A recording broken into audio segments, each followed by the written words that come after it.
사람들은 종교를 세운 창시자가 있고요. 또 문서화된, 이렇게 문서화되었잖아요, 성경이요. 이렇게 문서화된 경전이 있는 기독교와 불교와 이슬람교를 고등종교다라고 이렇게 이야기를 합니다. 하지만 기독교는요, 이 사람들이 고등종교라고 불리우는 다른 종교와는 다른 종교다라고 말할 수 있습니다. 왜냐하면 이 다른 종교는요, 종교를 창시한 인간 창시자가 있지만 기독교는 그렇지 않다는 것입니다. 기독교는요, 목수였던 요셉의 아들 예수가 창시한 종교가 아니고요, 예수님의 제자들이 만든 종교도 아니고요, 사도 바울이 만든 종교도 아닙니다. 기독교는 목수의 아들로 태어난 예수 그리스도를 믿는 종교임에는 틀림이 없지만 만물이 시작할 때부터 하나님에 의해서 만들어진 그러한 종교라는 것이죠. 단지 2000년 전에 타락한 인간을 구원하기 위해서 성자 하나님께서 인간의 몸을 입고 이 땅에 오셨을 뿐이라는 겁니다. 우리가 믿는 예수 그리스도는요, 2000년 전에 요셉의 아들로 이 땅에 오셨지만 이미 창세전부터 이 세상의 모든 만물이 만들어지기 전부터 성부 하나님과 함께 영으로 그렇게 존재하셨던 분이라는 것입니다. 이 땅에 오신 예수 그리스도는요, 창조 때부터 계셨던 분으로 세상 모든 만물을 지으신 하나님이다 라고 요한복음 1장 3절과 골로새서 1장 16절 말씀에서 그렇게 말씀하고 있잖아요.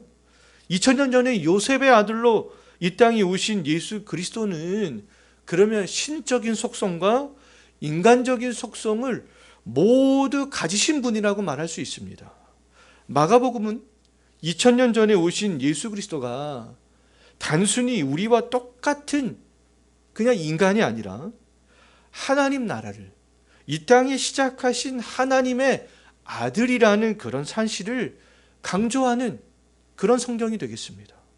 예수 그리스도는 하나님의 아들로 하나님이 가지신 모든 권능을 동일하게 가지신 하나님이라는 거예요. 마가복음을 우리가 보면서 그럼 우리가 집중해야 될 것은 무엇이냐 하면 예수 그리스도 자체라는 것입니다. 예수 그리스도 자체. 정말 예수 그리스도가 누구인가? 그분이 누구인가? 그 예수 그리스도가 이 땅에 오셔서 어떤 일들을 하셨는가? 그 예수 그리스도께서 어떤 말씀을 선포하고 가르치셨는가? 예수 그리스도께서 어떤 삶들을 사셨는가? 예수께서 십자가에서 왜 죽으셨는가? 그리고 그분이 십자가에서 죽음 이후에 어떻게 되셨는가? 등등 우리가 이 마가복음을 보면서 집중해야 될 것은 예수 그리스도 자체라는 겁니다. 예수 그리스도 자체. 예수 그리스도께 먼저 집중할 때에 우리가 바른 믿음을 가지고 신앙생활을 할 수 있게 되는 거예요. 예수 그리스도에 대해서 바른 믿음을 갖는 것은 대단히 중요합니다. 대단히 중요해요. 바른 믿음을 갖지 못하는 많은 사람들이 정통 교회 안에 있잖아요. 뭐 이단은 말할 필요도 없죠. 바른 믿음을 가지고 신앙생활하는 것들은 굉장히 중요하다는 것이죠. 왜냐하면 우리가 지난주에도 살펴봤지만 우리가 예수 그리스도를 통해서 무엇을 경험할 수 있어요? 하나님의 나라를 경험할 수 있기 때문에 그렇습니다. 하나님 나라를 경험하게 되면 그럼 어떤 일들이 발생하게 돼요? 우리 하나님의 나라를 이미 경험했잖아요. 지난주에도 살펴봤지만 하나님의 나라를 경험하게 되면 그럼 어떤 일들이 발생하게 됩니까? 우리가 왜 완전하게 임할 그 천국을 우리가 왜 소망하는 거예요? 우리가 하나님 나라를 경험하게 되면 완전하게 임하게 될 하나님의 나라를 소망하게 되는데 우리가 왜 그러냐 하면 죄로 인해서 왜곡되어져 있던 우리의 모든 부분들이 회복되어지기 때문에 그렇습니다. 예수 그리스도를 통하여서 하나님의 나라를 경험할 수 있는데요. 예수 그리스도를 통해서 하나님의 나라를 경험하게 되면 먼저 무엇이 변합니까? 나의 영혼이 변하는 것이죠. 나의 영혼이 변하면 어떻게 돼요? 세상을 바라보는 관점이 하나님 중심적으로 변하게 된다는 겁니다. 그럼 내가 어떻게 하면 이 땅에 오신 예수님처럼 살아갈 수 있을까? 그것에 대해서 우리가 고민하게 된다는 것이죠. 그것뿐만 아니라 내가 변하게 되면 내가 속해 있는 가정도 나로 말미암아서 변하게 된다는 거예요. 우리의 가정이 변화가 되면 우리의 가정의 변화로 말미암아 우리 교회까지라도 변하게 된다는 것입니다. 세상과 비교하면서 쓸모없는 인생으로 내가 생각이 되신다면, 자꾸 낙심하고 좌절되고 세상에 있는 것들이 부러워지고 그런 생각들이 자꾸만 더 많이 드신다면 회복이 필요한 겁니다. 나의 배우자에게서, 부모에게서, 또 가정에게서 안정감과 행복감을 경험할 수 없다면 회복이 필요한 가정이다, 하나님 나라를 경험해야 될 가정이다 라고 말할 수 있습니다. 교회가 교회답지 못하여서 이 교회라는 단어가 사람들에게 자꾸만 부정적으로 각인이 되어지고 있다면 교회의 회복이 필요한 것이 아니겠어요?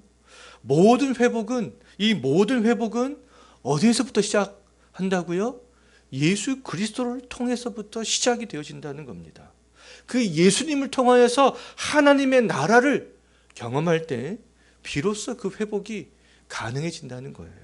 마가는 하나님 나라를 회복하고 확장하기 위해서 2000년 전에 요셉의 아들로 오신 예수 그리스도가 어떻게 하나님의 아들이 되실 수 있는가? 그분이 어떻게 하나님의 나라를 시작할 수 있는가? 그것에 대해서 마가복음 1장에서 증거해 나가고 있는 거예요. 우리는 이 마가복음을 보면서 예수 그리스도가 하나님의 아들 되신다는 그런 사실에 집중해야 되는 것이죠. 지난주 우리는 첫 번째로 예수 그리스도가 하나님의 아들 되신다는 그런 사실을 세례 요한의 사역을 통해서 확인해 봤잖아요. 이사야 선지자와 말라기 선지자가 예언한 그대로 세례 요한이 사역했던 것을 보면서 예수 그리스도가 하나님의 아들이 맞구나, 그것을 우리는 확신할 수 있었습니다. 오늘 우리는 지난주에 이어서 예수 그리스도가 우리와 똑같은 인간이지만 다른 한편으로 예수 그리스도가 우리와는 다른 하나님의 아들 되신다는 사실들을 우리 두 번째와 세 번째, 우리가 이것들을 순서적으로 살펴보려고 합니다. 예수 그리스도가 하나님의 아들 되심을 확신할 수 있는 두 번째 이유는요, 하나님의 친히 증거하셨다는 거예요. 예수님을 믿어. 예? 우리가 전도하잖아요. 예수님 믿어. 우리가 예수님을 왜 믿어야 되는? 그냥 덮어놓고 믿어. 그것이 아니라는 거예요. 성경에서는요, 우리가 예수님을 왜 믿어야 되는지 하나씩 차근차근 말씀해 주고 있다는 것입니다. 우리는 지난주 이미 그것들을 살펴봤어요. 오늘 이제 두 번째 살펴보려고 하는데요. 9절 한번 보십시오.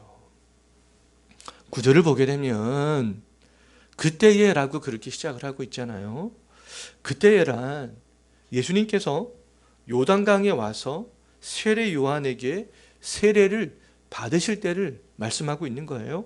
지난주 살펴본 대로 세례 요한이 베푸는 물세례는 죄사함을 상징하는 그런 세례였지 실제로 죄사함이 이루어지는 그런 세례는 아니었습니다.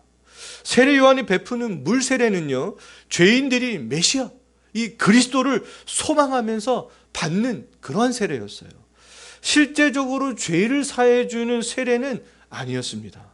실제로 죄를 사해 주는 세례는 어떤 세례였어요? 성령 세례였잖아요. 하나님 앞에서 의롭다 칭함을 받을 수 있는 그런 성령 세례는 예수 그리스도께서 베풀어 주시는 그런 세례가 되는 것이죠.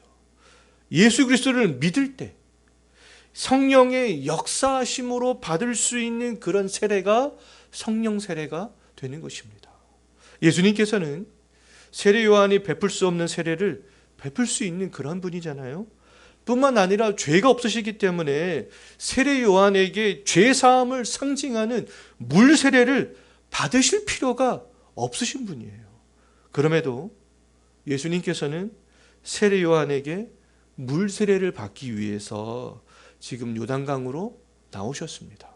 세례 요한에게 물 세례를 받으실 필요가 없으신 예수님께서 그럼 왜 세례를 받으셨는가? 왜 세례를 받으셨는가? 오늘 본문 이 마가복음에서는 그 이유에 대해서 밝히고 있지는 않지만 마태복음 3장 15절 말씀을 보게 되면 마태는 그 이유에 대해서 분명히 밝히고 있습니다. 마태는 예수님께서 물 세례를 받는 것이 하나님의 의를 이루는 방편이기 때문에 예수님께서 반드시 물 세례를 받아야 된다라고 그렇게 말씀을 하고 있어요. 하나님의 의를 이룬다는 말은요, 하나님이신 예수님이 이 땅에 오신 목적을 가장 잘 나타내주는 그런 말이라고 말할 수 있습니다. 예수님은 타락한 인간의 죄를 짊어지기 위해서 이 땅에 오셨잖아요. 우리의 죄 문제를 해결해 주기 위해서 예수님께서는 이 땅에 인간의 몸을 입고 오셨다는 거예요. 죄인된 우리와 하나 되기 위해서 그럼 죄인의 자리에 서신 것입니다. 하나님의 의를 이루기 위해서 예수님께서는 그 세례 요한에게 세례를 받으신 것은요, 철저하게 죄인된 자기 백성들과 죄인된 우리들과 한 몸이라는 사실들을 보여주는 그러한 사건이라고 말할 수 있어요. 때문에 하나님은 죄 없으신 예수 그리스도를 우리를 대신하여서 고린도후서 5장 21절 말씀을 보게 되면 죄로 삼으셨다 이렇게 말씀하고 있습니다. 우리를 대신해서 죄를 삼으셨다. 즉 하나님께서는 예수님께서 죄가 없음에도 불구하고 예수님을 죄인처럼 간주하셨다는 것입니다. 예수님이 물세례를 받으신 것은 죄인의 자리에 서심으로 죄인처럼 간주되기 위해서 물세례를 받으셨다는 거예요. 왜냐하면 그것이 하나님의 의를 이루는 그런 방식이기 때문에 그렇습니다. 예수님이 물세례를 받음으로 죄인처럼 간주되는 것이 하나님의 의를 이루는 첫 번째 방편이었어요. 이 땅에 오신 예수님께서 하나님의 의를 이루는 그런 마지막 방편은 무엇이 되겠습니까? 십자가에서 우리를 대신해서 희생 제물이 되어서 죄인된 우리들이 받아야 될 형벌을 대신 받으시는 것이죠. 그것이 하나님의 의를 이루는 마지막 방편이 되는 것입니다. 하나님의 의는 그러면 철저하게 누구와 관련이 있어요? 시작부터 마지막까지 예수님과 관련이 있다는 겁니다. 예수 그리스도를 떠나서 하나님의 그런 의로움들 생각할 수 있다는 거예요? 없다는 거예요? 없다는 거예요. 우리가 하나님 앞에서 의롭게 되기 위하여서 예수님을 떠나서 생각할 수 있다는 거예요? 없다는 거예요? 없다는 겁니다. 세상에 의의 개념은 시대에 따라 변하잖아요. 과거에는 죄였는데 의로운 것이 아니었는데 시대가 변하니까 오늘날에는 죄가 되지 않고 의롭게 생각을 하는 것들이 점점 많아지고 있잖아요. 시대에 따라 변하는 의의 개념들을 따라가면 시대에 따라 변하는 의의 개념으로 하나님을 바라보고 생각하고자 한다면 절대로 하나님 나라를 경험할 수 없다는 겁니다. 나 중심적으로 의의 개념들을 생각한다면 절대로 지난 시간에도 말씀을 드렸지만 사람들이 꿈꾸는 유토피아, 이상사회, 천국, 하나님의 나라 도달할 수 없다는 거예요. 하나님이 세우신 의의 기준을 생각할 수 있어야 된다는 것이죠. 그 의의 기준을 따라갈 수 있어야 된다는 겁니다. 하나님의 의의 기준은 죄가 없지만 죄인된 우리와 하나 되기 위해서 죄인처럼 요한의 물세례를 받고 죄인의 편에 서신 예수 그리스도라는 거예요. 하나님의 뜻을 알고 싶다면 하나님의 의를 만족시키신 예수 그리스도를 바라봐야 된다는 것이죠. 이 세상에서 정말 참된 이상사회, 성경에서 말하는 천국을 정말 경험하고 싶다면 하나님의 의를 처음부터 마지막까지 완벽하게 이루신 예수 그리스도를 믿고 그 예수 그리스도가 가신 길들을 따라가는 것입니다. 마가복음은 1장부터 그것에 대해서 이제 하나씩 말씀해 주고 있는 거예요. 그것을 위해서는 먼저 예수 그리스도가 우리를 구원하기 위해서 이 땅에 오신 하나님의 아들이 맞다라는 것들을 먼저 우리들에게 2000년 전에 그 마가복음을 읽었던 독자들에게 먼저 그것들을 시작하고 있는 것입니다. 하나님의 아들 예수 그리스도, 그 믿음을 가지고 우리들은 이 마가복음들을 하나씩 살펴봐야 된다는 거예요. 마태복음에서 마태는 예수님께서 세례 요한에게 물 세례를 받아야 하는 이유를 정확하게 밝혔지만 마가는 그 이유를 지금 정확하게 밝히지 않고 있잖아요. 왜냐하면요, 마가는요, 마태와는 지금 다른 각도에서 예수님이 물 세례를 받으신 이유에 대해서 강조하고 싶었던 거예요. 우리는 성경이 영감되었다는 것을 믿는 사람들이잖아요. 그런데 하나님은 하나님이 불러주는 대로 성경 저자들이 그렇게 받아쓰게 하지 않으셨다는 겁니다. 마가야, 너는 이렇게 받아 적어라. 내가 이렇게 불러줄게. 지금부터 받아 적어. 이렇게 하지 않으셨다는 거예요. 하나님은 성경의 저자들의 그런 생각과 경험과 여러 가지 관점들을 인정하셨다는 겁니다. 때문에 마태와 마가는 동일하게 예수님이 세례 요한에게 물로 세례를 받는 장면을 기록하고 있지만 똑같이 그렇게 기록하고 있지는 않고 있는 거예요. 마태는 마태복음 3장에서 예수님께서 갈릴리로부터 와서 세례를 받았다라고 마태복음 3장 13절을 보면 그렇게 말씀하고 있지만 마가는 좀 더 정확하게 기록하고 있어요. 9절을 다시 보십시오.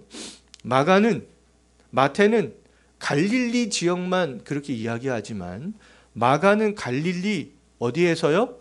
나사렛이란 지역까지 정확하게 그렇게 기록을 하고 있습니다.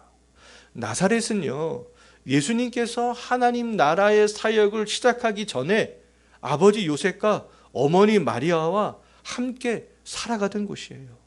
나사렛이란 동네는 당시 사람들에게 잘 알려지지 않은 아주 조그마한 그런 마을이었습니다.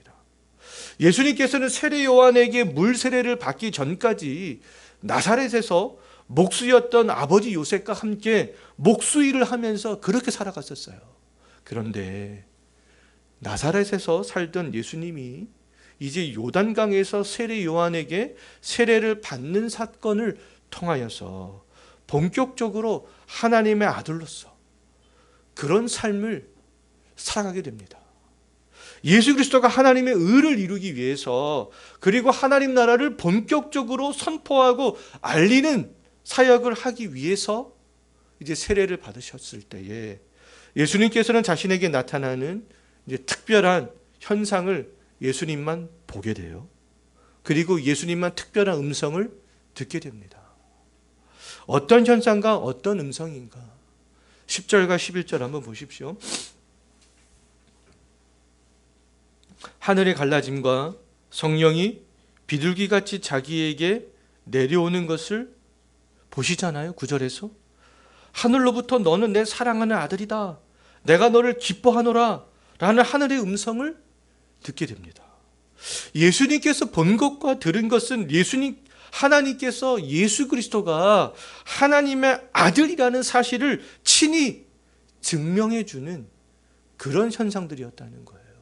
예수님께서 하나님의 아들이 맞다. 내가 보낸 아들이 맞다. 지금 누가 증명해 주고 있는 거예요? 하나님께서 증명해 주고 있다는 겁니다. 지난주에는 누가 증명해 주었어요? 세례 요한이요. 구약의 선지자들이 예언한 사건을 성취함을 통하여서요. 근데 여기서 하늘이 갈라졌다. 이렇게 말씀하고 있잖아요. 하늘이 갈라졌다는 것은요, 하나님과 죄인된 우리 사이에 막힌 담을 허물어줄 예수 그리스도의 그런 사역이 본격적으로 시작되었다라는 것들을 알려주는 겁니다. 그리고 성령이 비둘기같이 내려오셨다라는 것은요, 인간의 몸으로 이 땅에서 예수님께서 사역할 동안에 성령이 친히 예수님과 함께 하시겠다라는 것들을 보여주는 그러한 현상들이 되겠습니다. 하늘에서부터 난 소리들은요, 예수님이 하나님 나라를 시작하실 하나님의 아들 되신다는 그런 사실들을 증명해주는 그런 소리였잖아요. 하나님이 사랑하는 아들, 하나님이 기뻐하는 아들이 죄인으로 간주되어서 세례 요한에게 물세례를 받음으로 죄인에게 간주되어서 죄인이 받아야 할 그런 고난과 모욕을 받을 뿐만 아니라 장차 십자가에서 희생제물이 되어서 하나님의 의를 이루는 아들이 맞다라는 것들을 확증해주는 그런 사건이 되겠습니다. 우리가 믿는 예수 그리스도는요, 하나님의 아들로서 유일하게 하나님의 의를 이룬 아들이요, 유일하게 하나님의 의를 만족시킨 그런 아들이 되겠습니다.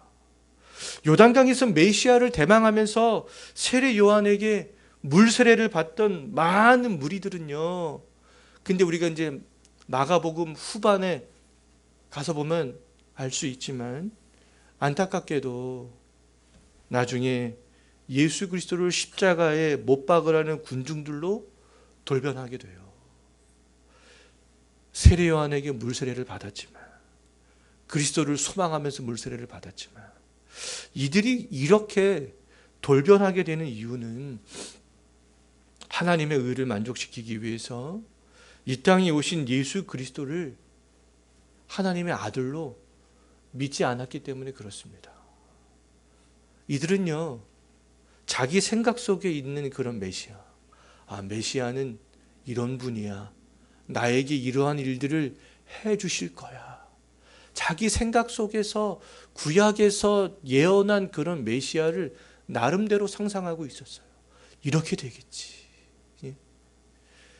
내 입맛을 충족시켜줄 메시아를 그들은 기대하고 있었습니다. 따라다니면 우리는 더 이상 로마의 식민 지배를 받지 않을 수 있어. 더 이상 배에서 꼬르륵 소리가 나지 않을 수 있어. 항상 배부를 수 있어. 자기 생각 속에서 그런 그리스도를 상상하고 있었기 때문이에요. 예수 그리스도가 자기들의 생각과 달리 이제 힘없이 빌라도에게 신문을 받고 십자가에서 매달린 것을 보면서 그것이 하나님의 의를 만족시켜주는 사건인지도 모른 채 그런 것들을 보면서 자기들이 기대했던 메시아가 아니라고 생각했던 것이죠.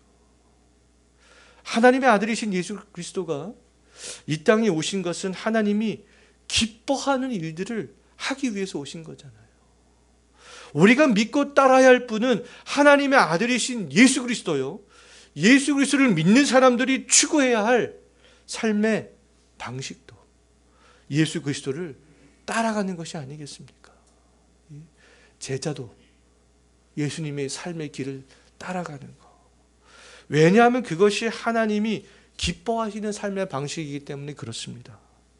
예수님이 우리와 같은 인간일 뿐만 아니라 우리와는 다른 하나님의 아들이라는 사실은 첫 번째로 다시 한번 반복을 하자면 구약의 선지자들이 예언한 대로 사역을 한 세례 요한을 통해서 증명되었잖아요. 두 번째로는 세례 요한에게 물세례를 받고 그 물에서 올라오실 때 예수님이 본 것과 하늘에서부터 나오는 하늘의 음성을 통하여서 하나님이 친히 증명해 주는 그런 사건을 통하여서 예수님이 하나님의 아들 되시는 것을 우리는 확신할 수 있습니다. 이제 마지막 세 번째인데요.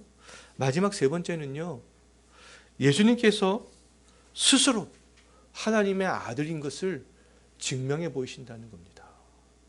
예수님께서 어떻게 자신이 하나님의 아들인 것을 스스로 증명해 보였는지 우리들은 12절과 13절을 보면 알 수 있는데요.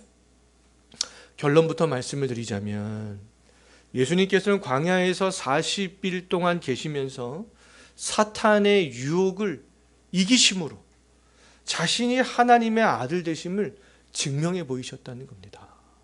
하나님으로부터 하나님의 아들됨을 증명을 받은 이후에 예수님께서는 12절 말씀을 보게 되면 성령에게 이끌려 광야로 가셨어요. 성령이 예수님을 광야로 내모신 이유가 근데 있습니다. 성경에서 광야는요, 어떠한 영적인 싸움을 하는 그런 장소를 지금 뜻하고 있어요. 출애굽한 이스라엘 백성들이 광야에서 40년간 살아가면서 그들은 그곳에서 영적인 싸움들을 싸워가야 했잖아요. 우리가 요한계시록을 공부한 분들은 아시겠지만 요한계시록 12장을 보게 되면요, 신구약의 교회를 상징하는 한 여자가 있습니다. 그 여자가 어디로 가요? 광야로 가게 되는 거잖아요. 그 신구약의 교회를 상징하는 그 여자는 광야에서 종말의 기간 동안 내내 광야에 있게 돼요. 그 교회가 그러면 이 종말의 기간 내내 광야에 있는다는 것은 사탄과의 영적인 싸움을 끊임없이 해야 된다는 겁니다. 성령이 예수님을 광야로 몰아가신 것은요, 사탄과의 그런 영적인 싸움을 하기 위해서 그렇다는 거예요. 13절 한번 보십시오. 예수님께서는 광야에서 40일을 계시면서 사탄에게 시험을 받으시잖아요. 사탄에게 유혹을 받으십니다. 예수님이 광야에서 시험을 받으실 때에 들짐승이 있었다라는 표현은요, 많은 학자들이 어떻게 해석을 하냐면 사탄의 시험이 그만큼 강력했다라는 것들을 보여주는 것이다라고 그렇게 말하고 있습니다. 강력한 사탄의 시험이 무엇이었는가? 근데 마가는 그 내용에 대해서는 기록하고 있지 않아요. 그런데 우리가 잘 알고 있잖아요. 마태복음 4장 말씀을 보게 되면 사탄은 예수님을 3번에 걸쳐서 시험을 합니다. 그런데 예수님은 사탄의 모든 시험들을 다 물리치시잖아요. 마가는 예수님이 사탄과 어떻게 싸웠는지 그 말씀을 생략하고 있지만 예수님이 사탄과의 그 싸움에서 승리했다라는 것을 표현을 하고 있어요. 어떻게 표현을 하고 있느냐? 13절 한번 보십시오. 13절을 보게 되면 누가 예수님을 수종 들고 있습니까? 천사들이 예수님을 수종 들고 있잖아요. 근데 이 표현과 이 말씀은 마태복음에서도 있는 말씀이에요. 예수님께서 사탄과 3번에 걸친 싸움을 모두 다 끝내신 이후에, 승리하신 이후에 천사들이 나와 예수님을 수종듭니다. 천사들이 예수님을 수종들더라, 이 표현을 마태는 모든 것들을 다 생략하고 이 결과만을 탁 이야기하고 있는 거예요. 이 결과만을 볼 때에도 예수님께서 사탄과의 싸움에서 승리하셨구나 라는 것들을 우리는 알 수가 있는 것이죠. 예수님이 하나님의 아들로 사탄과의 싸움에서 승리한 것은 굉장히 중요한 사건입니다. 성령의 광야로 내모시고 그 광야에서 예수님이 사탄과의 싸움에서 승리하신 것, 그것은 굉장히 중요한 의미가 있는데요. 왜냐하면 예수님께서 죄와의 싸움에서 승리해야만 우리를 구원할 하나님의 아들로서의 자격이 있기 때문에 그렇습니다. 예수님은 하나님의 아들이지만 또 우리와 동일한 인간이기도 하잖아요. 예수님도 인간이 사탄에게서 받을 수 있는 모든 시험과 유혹을 똑같이 받았습니다. 그런데 예수님께서 죄와의 싸움에서 패배한다면 십자가에서 우리의 죄를 대속할 희생제물, 흠없는 희생제물, 하나님과의 관계를 다시 이어줄 화목제물 될 수 없다는 것이죠. 첫 번째 아담은 죄가 없는 상태에서도, 무죄한 상태에서도 사탄과의 싸움에서 승리했어요? 패배했어요? 패배했잖아요. 패배했습니다. 그러므로 하나님 나라에서 모든 인류가 다 쫓겨나게 된 거 아니겠어요? 그런데 이 마지막 아담이신 예수 그리스도는 이미 죄가 이 세상에 만연한 상태에서 오셨습니다. 그럼에도 불구하고 그 사탄과의 싸움에서 승리하셨다는 것이죠. 그러므로 말미암아 하나님의 나라가 하나님의 아들인 예수 그리스도 안에서 회복될 수 있다라는 것들을 스스로 증명해 보여주신 거예요. 하나님의 아들이신 예수 그리스도는 사탄의 유혹에 현혹되어서 죄를 범함으로 아담이 망쳐놓은 하나님의 나라를 다시 회복시키기 위해서 이 땅에 오셨다는 겁니다. 하나님의 완전한 지배, 하나님의 통치를 받고 싶다면, 하나님의 정말 통치가 있는 그 천국을 경험하고 싶다면 우리의 삶의 환경에 상관없이, 지난주 우리가 살펴봤잖아요. 많은 사람들은 자기가 처해진 삶의 환경에 상관없이 하나님의 나라를 경험했고 하나님의 나라를 소망했습니다. 우리들도 그렇게 되고 싶다면, 또 예수님의 재림 이후에 완벽하게 임하게 될 하나님의 나라를 미리 땡겨서 더욱더 크게 맛보고 싶으시다면, 사탄과의 싸움, 또 죄와의 싸움에서 승리하신 예수 그리스도를, 우리를 구원할 하나님의 아들 구원자로 믿어야 된다는 거예요. 예? 그 믿을 때 우리가 그 예수님을 통하여서 하나님의 나라를 경험할 수 있고 소망할 수 있고, 그 나라를 위해서 예수님처럼 우리가 이 땅에서 살아갈 수 있게 된다는 겁니다. 자, 이제 말씀을 정리하겠는데요. 우리는 마가복음 1장 1절로 13절을 통하여서 예수 그리스도가 하나님의 아들 되신다는 사실을 세 가지 측면에서 살펴봤습니다. 첫 번째는 이사야와 말라기 선지자가 예언한 예언을 성취한 세례 요한의 사역을 통해서 살펴봤고요. 두 번째는 죄인과 하나 되기 위해서 세례 요한에게 물 세례를 받으신 예수님이 물에서 올라오실 때 하나님께서 친히 확증해 주신 그 사건을 통하여서 살펴봤고요. 세 번째는 광야에서 사탄과의 영적인 싸움에서 승리하심으로 죄의 권세 아래 놓이지 않는 예수 그리스도가 스스로 증명해 보이셨다는 것이죠. 우리가 믿는 예수 그리스도는요, 다른 종교의 창시자들처럼 어떠한 득도한 인간이 아니라는 겁니다. 하나님의 아들이라는 거잖아요. 타락한 인간을 구원하기 위해서 인간의 몸으로 이 땅에 오신 하나님과 동일한 권세와 능력을 가지신 그런 하나님이라는 겁니다. 사람들이 2000년 전에 오신 목수의 아들 예수 그리스도가 하나님인지 어떻게 우리가 확신할 수 있느냐라고 묻거든 우리는 어떤 답변들을 해 줄 수 있어요? 어떤 답변을 해 주시겠습니까? 2000년 전에 오신 예수가 목수의 아들 인간이지 무슨 하나님이야. 이렇게 말씀을 듣는다면 어떤 답변을 하시겠어요? 우리가 답변할 답변은 마가복음 1장에 있습니다. 예? 그들이 믿든지 믿지 않든지. 우리는 이 마가복음 1장에서 예수님께서 하나님의 아들이 맞다는 것을 마가가 증언한 이 세 가지 증언을 토대로 우리는 그렇게 말해줄 수 있다는 거예요. 우리가 그런 말들을 하면 믿는 사람들이 있다는 거죠. 바로 여기 있는 우리가 이런 말씀을 듣고 하나님의 아들로 예수님을 믿게 된 사람들이 아니겠습니까? 그럼 우리는 이 확신을 가지고 증거할 수 있어야 된다는 거예요. 우리가 믿고 있는 예수 그리스도는 우리와 같은 인간일 뿐만 아니라 하나님이 맞다. 예수 그리스도가 하나님이기 때문에 예수 그리스도를 우리는 믿고 있는 것이다. 예수 그리스도를 통하여서 시작된 하나님의 나라를 우리는 이미 경험했기 때문에 예수님을 우리는 더욱더 소망하면서 살아가고 있는 것이다. 예수 그리스도를 통해서 완벽하게 완성될 하나님 나라를 나는 지금도 기다리고 있다.